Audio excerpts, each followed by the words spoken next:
Kan Pak Pimpinan. Baik, ada tambahan Pak Suding? Silakan Pak Suding. Iya, Pak Febri, Ya. yakinlah Komisi 3 itu memberikan dukungan penuh Pak Ya. atas langkah-langkah yang dilakukan oleh Kejaksaan. Cuman memang kita agak prihatin ya, dalam konteks penegakan hukum kita saat ini, katakanlah seperti itu dengan kasus Sarofrikat ini.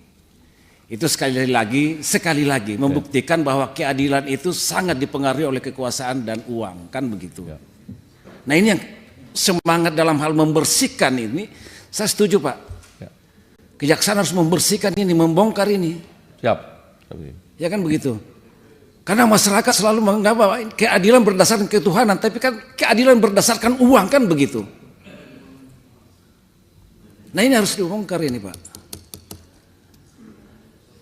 Nah sekali lagi Pak Febri, bahwa langkah yang dilakukan oleh Kejaksaan, kami dari Komisi 3, saya dari fraksi PAN memberikan dukungan penuh untuk itu ya, langkah-langkah yang telah dilakukan. Nah pertanyaan terakhir Pak Febri, tentunya Bapak kan dalam hal menangani kasus-kasus seperti ini kan akan ada feedback ya dari orang-orang yang tidak merasa nyaman, katakanlah seperti itu. Nah apakah selama ini Pak Febri dan kawan-kawan itu ada ancaman sehingga harus dijaga oleh TNI yang Bapak satu peleton, satu apa dan sebagainya, yang menurut saya sebenarnya kalau kalau saling menghargai institusi, seharusnya ini kan kewenangan di institusi kepolisian, tidak harus TNI, kan begitu.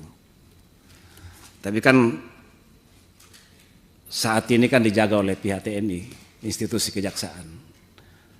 Nah pertanyaan saya, memang selama ini Pak Febri dan kawan-kawan ada kondisi darurat, ada kondisi ancaman yang sangat itu sehingga harus dijaga oleh TNI.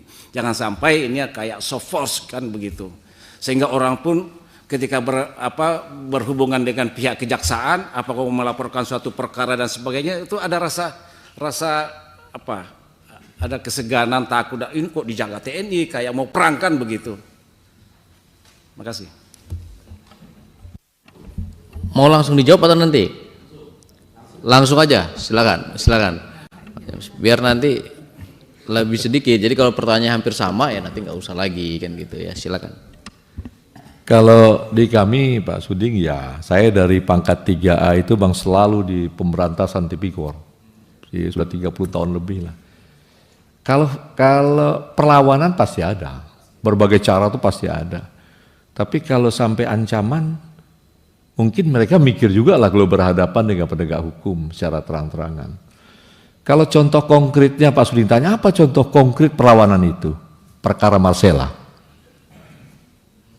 Perkara Marcella itu ada salah satu, ada buzzer-nya yang dibayar hampir 1 M ya? Kontennya. Kemudian pelaporan, jampisus, penyerangan ke Jaksa Agung, bisa kita buktikan. Dan full kami tahu jaringan itu. Contoh konkret itu. Tapi kalau kembali ditanya untuk ancaman, nggak ada lah Pak Suding. Sampai sekarang kita bisa berjalan, kita hanya berharap ada dukungan politik, Komisi 3 masih sering komunikasi, dorong terus ya menjadi penyemangat bagi rekan-rekan kita semua. Karena saya dari awal menyampaikan, kalaulah penegak hukum yang berwenang menangani tipikor masih mengarahkan bidikannya ke perkara-perkara biasa, maka ini nggak akan pernah habis. Tapi kalau dia masuk ke area-area yang memang jaringannya banyak, ya, dan ini sifatnya dia terkendali dengan kebijakan, ini dibongkar, ini ada baiknya.